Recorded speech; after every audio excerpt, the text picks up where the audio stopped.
وزیر اطلاعات نے کہا کہ ڈی آر ایم ٹرانسمیٹر کی تنصیب سے ریڈیو پاکستان کی نشریات ملک بھر کے علاوہ ہمسایہ ممالک میں بھی سنی جا سکیں گی۔ انہوں نے کہا کہ ڈی آر ایم ٹیکنالوجی کے ذریعے ریڈیو پاکستان کی آپریشنل لاگت میں بھی 40% تک کمی ہوگی۔ مرتضیٰ سولنگی کا کہنا تھا کہ اس ٹیکنالوجی کے ذریعے بیک وقت ایک ہی ٹرانسمیٹر سے کئی پروگرام نشر ہوں گے، جس سے بجلی کی لاگت بھی کم ہوگی۔ The powerful transmitter of 1000 kilowatt will not only cover the entire country, but its footprints will also be available in the neighboring countries. With the adoption and implementation of DRM technology, the operational cost of Radio Pakistan will be slashed by a whopping 40% in terms of electricity charges and transmission of multiple programs through a single transmitter. Murtaza Solangi نے کہا کہ بہترین معیار کے audio signal کے علاوہ یہ transmitters ہنگامی وارننگ کے نظام سے آراستہ ہوں گے، جو قدرتی آفات کی صورت میں ہنگامی الرٹ بھی جاری کر سکیں گے۔ وزیر اطلاعات نے کہا کہ اس نظام سے آفات زدہ علاقوں میں امدادی کارروائیاں سر انجام دینے میں آفات سے نمٹنے والے اداروں کو بھی مدد ملے گی۔ The DRM transmitters equipped with the emergency warning system will also transmit emergency alerts in cases of natural calamities, thus enabling the disaster management authorities to successfully conduct the rescue and relief operations in the disaster hit areas. انہوں نے radio Pakistan کے digitalisation کے سفر کو اجاگر کرتے ہوئے کہا کہ قومی نشریاتی ادارے نے چیلنجز کے باوجود عزم کے ساتھ ترقی کا سفر جاری رکھا ہوا ہے۔ مرتضیٰ سولنگی کا کہنا تھا کہ قومی نشریاتی ادارے نے ڈیجیٹلائزیشن کی طرف اپنے طویل سفر میں کئی اہم سنگ میل عبور کیے ہیں۔ ریڈیو پاکستان نے اپنے تمام آرکائیوز کے ڈیجیٹلائزیشن کے لیے بھی مؤثر اقدامات کیے ہیں۔ انہوں نے پاکستان میں ڈی آر ایم ٹیکنالوجی کی تنصیب پر ڈی آر ایم کنسورشیم بالخصوص چیئرپرسن رکزانڈرا اوبریجا کا شکریہ ادا کیا۔ انہوں نے امید ظاہر کی کہ D R M consortium radio Pakistan کے انتظامیہ اور انجینئرز کے درمیان جاری تعلقات میں مستقبل میں کامیاب نتائج کا حامل ہوگا۔ وزیر اطلاعات نے کہا کہ اس تاریخی کامیابی سے ریڈیو پاکستان کے 76 برس کے شاندار سفر میں ایک نئے دور کا آغاز ہوگا۔ مرتضیٰ سولنگی نے ریڈیو پاکستان کے ڈائریکٹر جنرل اور D R M steering committee کو یہ سفر کامیاب بنانے میں ان کی غیر متزلزل عزم، جذبے، سخت محنت اور لگن پر مبارکباد دی۔ نگران وفاقی وزیر صحت ڈاکٹر ندیم جان نے رواں سال کے آخر تک پاکستان سے ہمیشہ کے لیے پولیو وائرس ختم کرنے کے لیے تمام دستیاب وسائل فراہم کرنے اور بروئے کار لانے کا عزم ظاہر کیا ہے۔ ایک نیوز چینل سے گفتگو کرتے ہوئے انہوں نے کہا کہ پولیو سے پاک پاکستان ہمارا قومی ہدف ہے اور اب ہم اس مشن کے قریب پہنچ گئے ہیں۔ انہوں نے کہا کہ نگران حکومت ملک سے پولیو کے خاتمے کے لیے کوشاں ہے اور ان کوششوں کے مثبت نتائج سامنے آئیں گے۔ وفاقی وزیر نے وفاقی صوبائی اور ضلعی انتظامیہ پر زور دیا کہ وہ گمشدہ بچوں کے مسئلے کو حل کریں اور صورتحال کی سنگینی کے بارے میں آگاہی پیدا کر کے لوگوں کی حوصلہ افزائی بھی کریں۔ توانائی، بجلی اور پیٹرولیم کے نگران وزیر محمد علی نے کہا ہے کہ عبوری حکومت نے ملک میں بجلی چوروں کے خلاف سخت کارروائی شروع کی ہے، جس کے خاطر خواہ نتائج برآمد ہو رہے ہیں۔ انہوں نے ذرائع ابلاغ سے گفتگو کرتے ہوئے کہا کہ بجلی کی فراہمی کے نظام کو بہتر بنانے اور بجلی چوری کے خاتمے کے لیے مؤثر اقدامات کیے جا رہے ہیں۔ انہوں نے کہا کہ حکومت سردیوں کے موسم میں گیس کی دستیابی کو یقینی بنانے کے لیے عملی اقدامات کر رہی ہے۔ انہوں نے کہا کہ حکومت نے بجلی چوری کے خلاف مہم کی نگرانی کے لیے پاور ڈویژن میں ایک مرکزی کنٹرول روم قائم کیا ہے۔ نیپرا کے چیئرمین ڈاکٹر وسیم مختار نے کہا ہے کہ ادارہ صارفین کے بھاری بلوں کے حوالے سے اقدامات کر رہا ہے۔ انہوں نے آج لاہور میں صحافیوں سے گفتگو کرتے ہوئے کہا کہ صارفین کو سستی بجلی کی فراہمی کے لیے جامع اقدامات کیے جا رہے ہیں۔ انہوں نے کہا کہ بجلی بلوں کے مسائل کے حوالے سے ایک کمیٹی تشکیل دی گئی ہے۔ سوئی ناردرن گیس پائپ لائنز کمپنی نے اپنے سروس سینٹر پورا ہفتہ کھلا رکھنے کا فیصلہ کیا ہے۔ اس اقدام کا مقصد صارفین کو سہولتیں فراہم کرنا اور ان کے مسائل حل کرنا ہے۔ گیس کمپنی کے مطابق کسٹمر سروس سینٹرز ہفتے کے 7 دن صبح 8 بجے سے شام 5 بجے تک کھلے رہیں گے۔ اس سروس کا باضابطہ اجرا کل سے ہوگا۔ ملک کے دیگر حصوں کی طرح بہاولپور ڈویژن میں بھی بجلی چوری کے خلاف بڑے پیمانے پر کریک ڈاؤن جاری ہے۔ میپ کو حکام کے مطابق کارروائی کے دوران ضلع بہاولپور میں اب تک 149 مقامات پر بجلی کی چوری پکڑی گئی۔ اب تک 1,87,000 سے زائد بجلی کے یونٹوں کی چوری کا سراغ لگایا گیا ہے۔ حکام نے بتایا ہے کہ تمام بجلی چوروں کے خلاف FIR کے لیے 149 درخواستیں متعلقہ تھانوں میں جمع کرا دی گئی ہیں۔ ذرائع نے بتایا ہے کہ ضلع بہاولپور میں بجلی چوروں سے اب تک 23 لاکھ روپے سے زیادہ جرمانہ وصول کیا جا چکا ہے۔ ضلعی انفورسمنٹ کمپنی بجلی چوری روکنے کے لیے مؤثر انداز میں کام کر رہی ہے اور مرتکب افراد کے خلاف کارروائی کی جا رہی ہے۔ سندھ میں اسمگلنگ اور ذخیرہ اندوزی کے خلاف سیکورٹی فورسز کا آپریشن کامیابی سے جاری ہے۔ تفصیلات کے مطابق مختلف کارروائیوں میں متعدد اسمگلرز اور ذخیرہ اندوز گرفتار کیے گئے ہیں اور ان کے قبضے سے اشیاء بھی برآمد کر لی گئی ہیں۔ تمام مجرموں کے خلاف سخت قانونی کارروائی کی جا رہی ہے اور خیرپور اور نواب شاہ سے 1900 چینی کی بوریاں برآمد کی گئی ہیں۔ سکھر، خیرپور، گھوٹکی اور کمبر شہداد کوٹ سے 3,31,700 آٹے کے تھیلوں سمیت دیگر اشیاء بھی برآمد کی گئی ہیں۔ کمبر شہداد کوٹ سے 1,000 کھاد کے تھیلے اور خیرپور سے 83,200 لیٹر خوردنی تیل اور سانگھڑ، خیرپور اور گھوٹکی سے 5,750 بوریاں یوریا کی بھی برآمد کی گئی ہیں۔ یہ خبریں آپ ریڈیو پاکستان سے سن رہے ہیں۔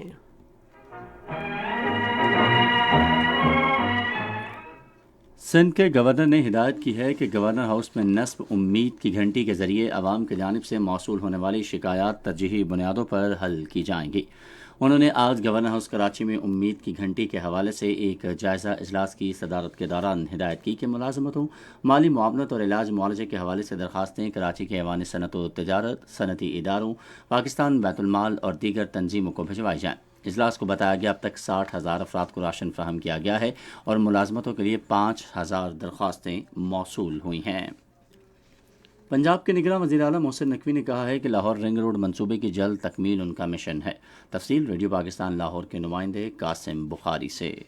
آج لاہور میں ذرائع ابلاغ کے نمائندوں سے گفتگو کرتے ہوئے نگراں وزیر اعلیٰ پنجاب محسن نقوی نے کہا کہ FWO کی ٹیمیں اس منصوبے کی جلد تکمیل کے لیے 24 گھنٹے کام کر رہی ہیں۔ انہوں نے کہا کہ اس منصوبے کی تکمیل کے بعد شہر کی ترقی کے ساتھ ٹریفک کے مسائل بھی حل ہوں گے۔ ایک سوال کے جواب میں وزیر اعلیٰ پنجاب نے کہا کہ پنجاب حکومت نے میٹرو اسٹیشنوں پر سہولیات بہتر کی ہیں۔ انہوں نے بتایا کہ پنجاب حکومت طلباء کو اورنج لائن میٹرو ٹرین اور اسپیڈو بس سروس پر مفت سروس فراہم کر رہی ہے۔ پنجاب کے زراعت، صنعت اور تجارت کے نگران وزیر SM تنویر نے زرعی تحقیق کے لیے ایک باضابطہ لائحہ عمل وضع کرنے کی ضرورت پر زور دیا ہے۔ انہوں نے آج لاہور میں پنجاب زرعی تحقیق بورڈ کے اجلاس کی صدارت کرتے ہوئے کہا کہ زرعی تحقیق کے حوالے سے عالمی سطح پر رائج ماڈل کو استعمال کیا جانا چاہیے۔ انہوں نے کہا کہ زرعی سائنسدانوں کو اپنی انفرادی تحقیق کے لیے مواقع دیے جائیں گے۔ پنجاب کے سیکرٹری صحت علی جان خان نے کہا ہے کہ رواں سال پنجاب کا کوئی بھی شہری ڈینگی کی وجہ سے جاں بحق نہیں ہوا ہے۔ انہوں نے آج ایک بیان میں کہا کہ گزشتہ 24 گھنٹے میں صوبے بھر میں ڈینگی کے 104 نئے مریضوں کی تصدیق ہوئی ہے، جس سے ڈینگی کے مریضوں کی مجموعی تعداد بڑھ کر 2,557 ہو گئی ہے۔ علی جان خان نے کہا کہ اس وقت پورے پنجاب کے ہسپتالوں میں ڈینگی کے زیر علاج ایسے مریضوں کی تعداد 113 ہے جن کی حالت تسلی بخش ہے۔ انہوں نے شہریوں سے کہا کہ ڈینگی سے بچنے کے لیے اپنے ماحول کو صاف اور خشک رکھیں۔ خیبر پختونخوا کے سیاحت کے نگراں وزیر بیرسٹر فیروز جمال شاہ کاکاخیل نے ناران کا دورہ کیا۔ 2 روزہ دورے کے دوران انہیں کاغان ڈیولپمنٹ اتھارٹی اور جاری منصوبوں کے حوالے سے بریفنگ دی گئی، جس کا مقصد علاقے میں سیاحت کو فروغ دینا ہے۔ بیرسٹر فیروز جمال شاہ کاکاخیل نے مختلف مقامات پر 150 بینچوں کی تنصیب کا افتتاح کیا تاکہ سیاحوں کے لیے نشستوں کی سہولیات بڑھائی جائیں۔ اس کے علاوہ علاقے میں 200 کوڑے دان بھی رکھے جائیں گے۔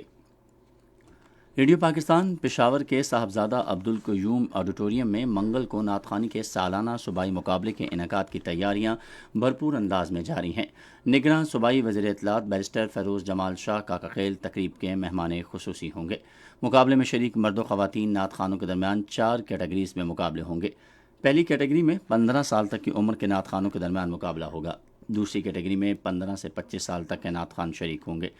اسی طرح مقابلے کی تیسری کیٹیگری میں 15 سال تک کی عمر کی خواتین نعت خوانوں، جبکہ چوتھی کیٹیگری میں 15 سے 25 سال تک کی خواتین نعت خوانوں کے درمیان مقابلہ ہوگا۔ نعت خوانی کا سالانہ صوبائی مقابلہ جیتنے والے ریڈیو پاکستان ہیڈ کوارٹر اسلام آباد میں منعقد ہونے والے قومی مقابلہ نعت میں شرکت کے لیے کوالیفائی کریں گے۔ ربیع الاول کا چاند دیکھنے کے لیے مرکزی رؤیت ہلال کمیٹی کا اجلاس اسلام آباد میں جاری ہے۔ مرکزی رؤیت ہلال کمیٹی کے چیئرمین مولانا عبدالخبیر آزاد وزارت مذہبی امور بین اور مذاہب ہم آہنگی اس اجلاس کی صدارت کر رہے ہیں۔ مرکزی اور زونل رویت ہلال کمیٹیوں کے ارکان بشمول مفتی ضمیر احمد ساجد، مفتی محمد اقبال نعیمی، مفتی عبدالسلام جلالی، علامہ مصطفیٰ حیدر نقوی اور دیگر اجلاس میں شریک ہیں۔ اپنے متعلقہ ہیڈ کوارٹرز لاہور، کراچی، کوئٹہ اور پشاور میں زونل رویت ہلال کمیٹیوں کے بھی الگ الگ اجلاس ہو رہے ہیں۔ ادھر پاکستان محکمہ موسمیات کے چیف میٹرولوجسٹ سردار سرفراز، اسپارکو کے غلام مرتضیٰ اور وزارت سائنس اور ٹیکنالوجی کے زین العابدین کی جانب سے تکنیکی معاونت بھی فراہم کی جا رہی ہے۔ یہ خبریں ریڈیو پاکستان سے نشر کی جا رہی ہیں۔ جنیوا میں اقوام متحدہ کے دفتر میں اسلامی تعاون تنظیم کی مستقل نمائندہ نسیمہ بگلی نے حق خود ارادیت کے جدوجہد میں کشمیریوں کی مسلسل حمایت کا اعادہ کیا۔ سفیر نسیمہ بگلی نے ان خیالات کا اظہار جنیوا میں اقوام متحدہ کی انسانی حقوق کونسل کے 54ویں اجلاس کے موقع پر کشمیری وفد کے ساتھ گفتگو کے دوران کیا۔ انہوں نے کہا کہ OIC کشمیر کاز کی حمایت جاری رکھے گی اور اس مسئلے کے حوالے سے بیداری پیدا کرنے کے لیے اپنی تمام کوششیں بروئے کار لائے گی۔ سفیر نسیمہ بگلی نے کہا کہ مقبوضہ کشمیر میں انسانی حقوق کی صورتحال کے بارے میں ذرائع ابلاغ کے ذریعے OIC کی تشویش کا اظہار اور رپورٹوں کا اجرا پالیسی کا حصہ ہے۔ اس موقع پر الطاف حسین وانی کی قیادت میں کشمیری وفد نے سفیر کو بھارت کے غیر قانونی زیر قبضہ جموں کشمیر کی موجودہ سیاسی اور انسانی حقوق کی صورتحال پر بریفنگ دی۔ بھارت کے غیر قانونی زیر قبضہ جموں کشمیر میں بھارتی فوجیوں نے اپنی ریاستی دہشت گردی کی تازہ کارروائی میں آج مزید 3 کشمیری نوجوانوں کو ایک جعلی مقابلے میں شہید کر دیا۔ کشمیر میڈیا سروس کے مطابق فوجیوں نے نوجوانوں کو ضلع بارہمولہ کے علاقے اڑی میں محاصرے اور تلاشی کی نام نہاد کارروائی کے دوران شہید کیا۔ بھارتی فوجی پاکستان اور کشمیریوں کی تحریک آزادی کو بدنام کرنے کے اپنے مذموم منصوبے کے تحت بے گناہ کشمیری نوجوانوں کو اغوا کر کے دور دراز علاقوں میں لے جا کر انہیں جعلی مقابلوں میں قتل کر دیتے ہیں اور پھر انہیں غیر ملکی عسکریت پسند قرار دے دیا جاتا ہے۔ کل جماعتی حریت کانفرنس نے سری نگر میں ایک بیان میں کہا کہ قتل و غارت، گرفتاریاں، ظلم و تشدد اور دیگر بھارتی مظالم کشمیریوں کو اپنی جدوجہد آزادی سے دستبردار ہونے پر مجبور نہیں کر سکتے اور وہ اقوام متحدہ کی طرف سے تسلیم شدہ حق خود ارادیت کے حصول تک اپنی جدوجہد جاری رکھیں گے۔ مقبوضہ کشمیر ہائی کورٹ نے کل جماعتی حریت کانفرنس کے سینئر رہنما میر وائز عمر فاروق کی اگست 2019 سے مسلسل نظر بندی سے رہائی کے لیے دائر درخواست پر قابض حکام کو نوٹس جاری کرتے ہوئے جواب طلب کیا ہے۔ علاقائی سیاسی جماعتوں پیپلز ڈیموکریٹک پارٹی، نیشنل کانفرنس اور کانگریس نے بھارتی ریاست پنجاب کے دیش بھگت یونیورسٹی میں کشمیری طلباء پر حملے کی مذمت کی ہے۔ بھارتی پولیس نے طلباء کو اس وقت شدید لاٹھی چارج کا نشانہ بنایا جب وہ یونیورسٹی کی طرف سے ان کی رجسٹریشن خفیہ طور پر غیر منظور شدہ کالج منتقل کرنے کے فیصلے کے خلاف احتجاج کر رہے تھے۔ غزہ کی پٹی میں اسرائیلی فوج کی فائرنگ میں کم از کم 12 فلسطینی مظاہرین زخمی ہو گئے ہیں۔ فلسطین کی وزارت صحت کے مطابق متعدد فلسطینی نوجوان ربڑ کی گولیاں اور دیگر ہتھیاروں سے زخمی ہوئے۔ مظاہرین پر آنسو گیس کا استعمال بھی کیا گیا۔ امریکہ نے کہا ہے کہ اقوام متحدہ اور ترکی بحیرہ اسود کے غلے کی ترسیل سے متعلق معاہدے کی بحالی کے لیے مل کر کام کر رہے ہیں۔ وائٹ ہاؤس کے قومی سلامتی کے مشیر جیک سولیون نے ایک پریس بریفنگ میں کہا کہ امریکہ کو امید ہے کہ انطونیو گتریس اور رجب طیب اردوان کو کامیابی حاصل ہوگی اور وہ کسی نتیجے پر پہنچ سکتے ہیں۔ چین نے اقوام متحدہ سے مطالبہ کیا ہے کہ وہ جاپان کے جوہری فضلے سے آلودہ پانی کے مسئلے پر زیادہ توجہ مرکوز رکھے اور جاپان پر زور دیا ہے کہ وہ سمندر میں اس پانی کے بہاؤ کو روکے۔ جنیوا میں اقوام متحدہ میں چینی مشن کے سربراہ چین یو نے صاف پانی اور نکاسی آب کے حوالے سے انسانی حقوق کے لیے اقوام متحدہ کے خصوصی نمائندے کے ساتھ گفتگو کے دوران کہا کہ اگر فوکوشیما سے خارج ہونے والا جوہری طور پر آلودہ پانی صاف ہوتا تو جاپان اسے سمندر میں ٹھکانے نہ لگاتا۔ چین یو نے واضح کیا کہ اس عمل سے بحر الکاہل کے ساحلی علاقوں کے ملکوں اور دنیا بھر میں لوگوں کے صحت، ترقی اور ماحول کے حوالے سے حقوق کی سنگین خلاف ورزی ہوئی ہے۔ لیبیا میں تباہ کن سیلاب کے نتیجے میں مشرقی شہر درنا کی 8% آبادی ہلاک یا لاپتہ ہو گئی ہے اور شہر کے نواحی علاقے کا 1/4 حصہ نقشے سے مٹ چکا ہے۔ ڈینیل طوفان کے نتیجے میں آنے والے سیلاب کی لیبیا کے علاقے مغرب، عرب دنیا یا عالمی سطح پر 21ویں صدی میں کوئی مثال نہیں ملتی۔ موسلادھار بارشوں سے کئی علاقے بالخصوص درنا، بنغازی، البیدا، آل مرج اور سویسا شہر سیلاب کی نظر ہو گئے ہیں۔ اور اب ریڈیو خبرنامے میں پیش ہیں کھیلوں کی خبریں۔ کھیلوں کی خبروں میں سب سے پہلے بات کریں گے ایشیا کرکٹ کپ کی۔ ایشیا کپ ٹورنامنٹ کا فائنل کل کولمبو میں بھارت اور سری لنکا کے درمیان کھیلا جائے گا۔ میچ پاکستان کے معیاری وقت کے مطابق دوپہر 2:30 بجے شروع ہوگا۔ رات کولمبو میں ایشیا کپ کرکٹ ٹورنامنٹ کے سپر 4 مرحلے کے آخری میچ میں بنگلہ دیش نے بھارت کو 6 رن سے شکست دے دی۔ بنگلہ دیش نے پہلے بیٹنگ کرتے ہوئے مقررہ 50 اوورز میں 8 وکٹوں کے نقصان پر 265 رنز بنائے۔ جواب میں بھارت کی ٹیم 49.5 اوورز میں 259 رنز بنا کر آؤٹ ہو گئی۔ پاکستان کے ٹینس سٹار کھلاڑیوں احسام الحق قریشی اور عقیل خان نے ڈیوس کپ ورلڈ گروپ 2 کی سنگل کیٹیگری میں مد مقابل انڈونیشین کھلاڑی کو شکست دے دی ہے۔ یہ میچ آج اسلام آباد کے سپورٹس کمپلیکس میں کھیلا گیا۔ پہلے میچ میں احسام الحق نے انڈونیشیا کے ڈیوڈ اگونگ سوسانتو کو، جبکہ دوسرے میچ میں عقیل خان نے گناوان تریسوما وترا کو شکست دی۔ ایشین گیمز کی تیاری کے لیے قومی ہاکی ٹیم کا تربیتی کیمپ پاکستان سپورٹس کمپلیکس اسلام آباد میں جاری ہے۔ قومی ہاکی ٹیم ایشیائی کھیلوں میں شرکت کے لیے 21 ستمبر کو چین روانہ ہوگی۔ قومی ہاکی ٹیم کے مینیجر سعید خان کے مطابق ہیڈ کوچ اولمپئن شہناز شیخ کی نگرانی میں کھلاڑیوں پر خصوصی توجہ دی گئی ہے اور امید ہے کہ قومی ٹیم ایشیائی کھیلوں میں اچھی کارکردگی کا مظاہرہ کرے گی۔ 19ویں ایشین گیمز کے ایشین گیمز ولیج کی افتتاحی تقریب Hong you Asian games village میں منعقد ہوئی۔ Hong you Asian games village Asian games کے 5 برانچ ولیجز اور کھلاڑیوں کی رہائش کے 3 ہوٹلوں کا بیک وقت افتتاح کر دیا گیا ہے۔ چینی میڈیا کے مطابق ہانگ یو ایشین گیمز کے دوران Hong you Asian games village 20,000 سے زائد کھلاڑیوں، ٹیم آفیشلز، ٹیکنیکل آفیشلز اور میڈیا اہلکاروں کے لیے رہائش، کیٹرنگ، نقل و حمل، ثقافت، ٹیکنالوجی، طبی دیکھ بھال اور کاروبار سمیت دیگر جامع خدمات فراہم کرے گا۔ پاکستان فٹ بال فیڈریشن نے سعودی عرب میں 6 ملکی فٹ بال ٹورنامنٹ کے لیے 22 رکنی ویمن اسکواڈ کا اعلان کر دیا۔ ماریہ خان ٹیم کی قیادت کے فرائض انجام دیں گی۔ منتخب کھلاڑیوں میں رمیسہ خان، نشا اشرف، نزالیہ صدیقی، سارہ خان اور دیگر شامل ہیں۔ قومی کراٹے کوچز کورس پشاور میں لالا رفیق سپورٹس ایرینا میں جاری ہے۔ قومی ٹیم کے کوچ کے مطابق خیبر پختونخوا سمیت ملک بھر سے پاکستان کراٹے فیڈریشن کے حکام اور کوچز قومی کوچنگ کورس کا حصہ ہوں گے۔ سپورٹس کے ڈائریکٹر جنرل کیپٹن ریٹائرڈ خالد محمود نے کورس کا باضابطہ افتتاح کیا۔ کورس کے انسٹرکٹر کورس کے دوران لیکچرز مہیا کریں گے اور کھیل کے لیے تعلیم یافتہ کوچز کی ضرورت کو اجاگر کریں گے۔ خیبر پختونخوا اور ضم شدہ قبائلی اضلاع میں بھی کوچز کو نئے مواقع فراہم کرنا ہے۔ یہ تھیں کھیلوں کی خبریں اور اب پیش خدمت ہیں تجارتی خبریں۔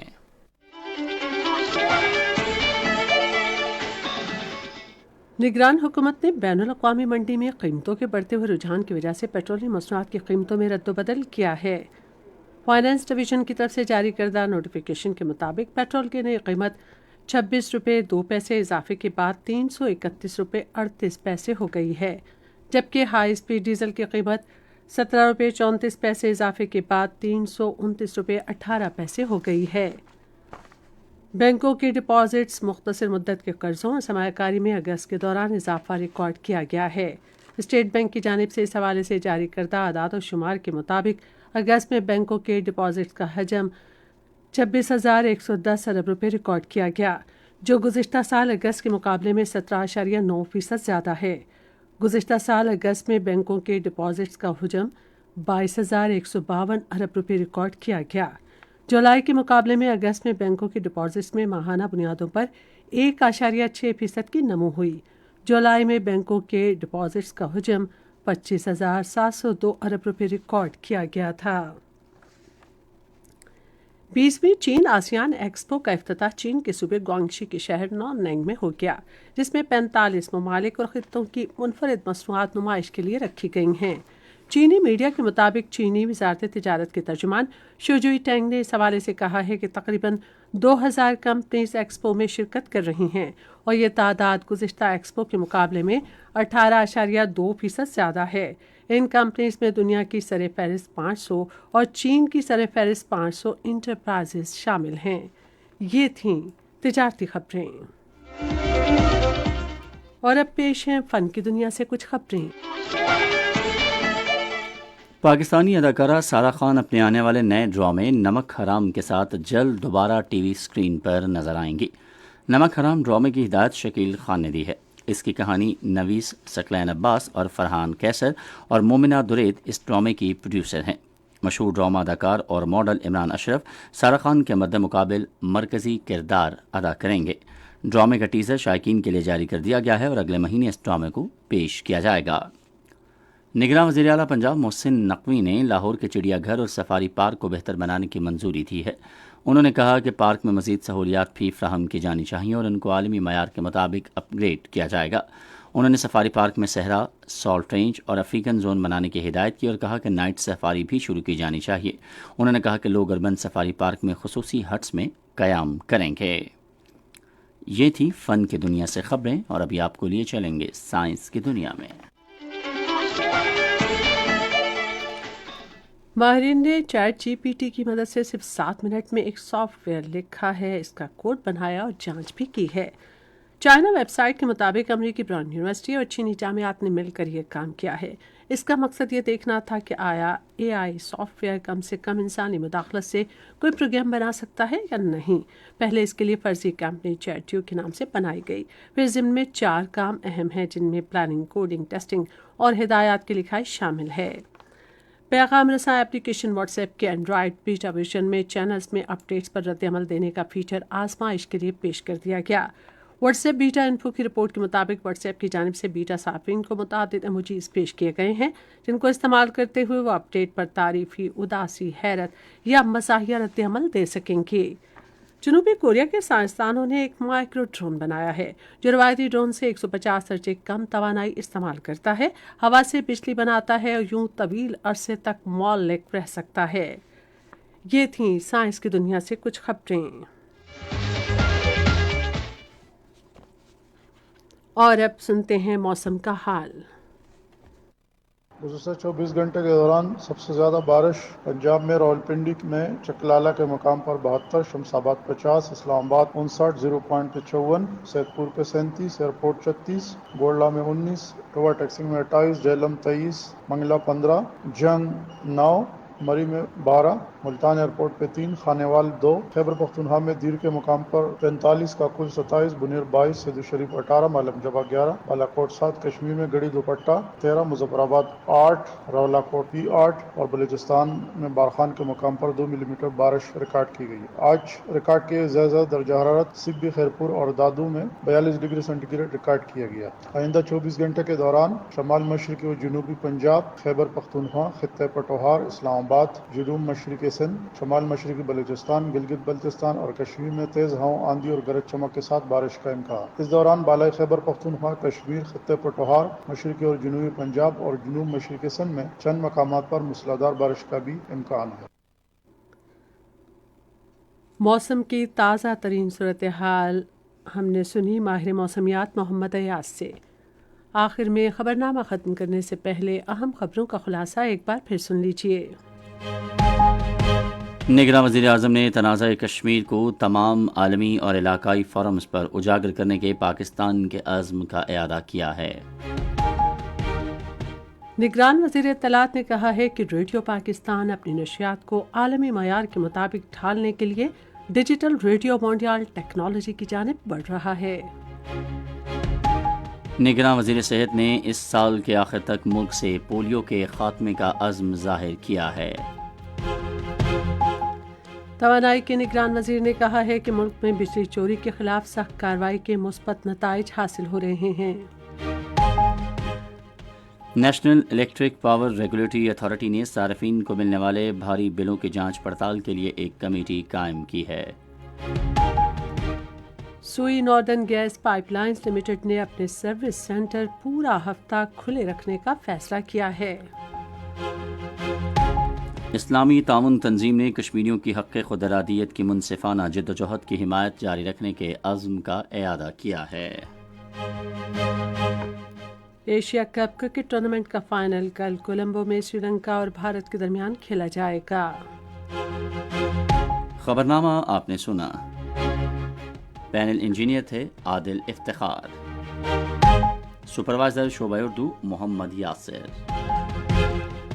مدیر ہوم ڈیسک ثابت رضا، مدیر فارن ڈیسک طارق محمود آوان، نیوز پروڈیوسر عبدالحمید ملک،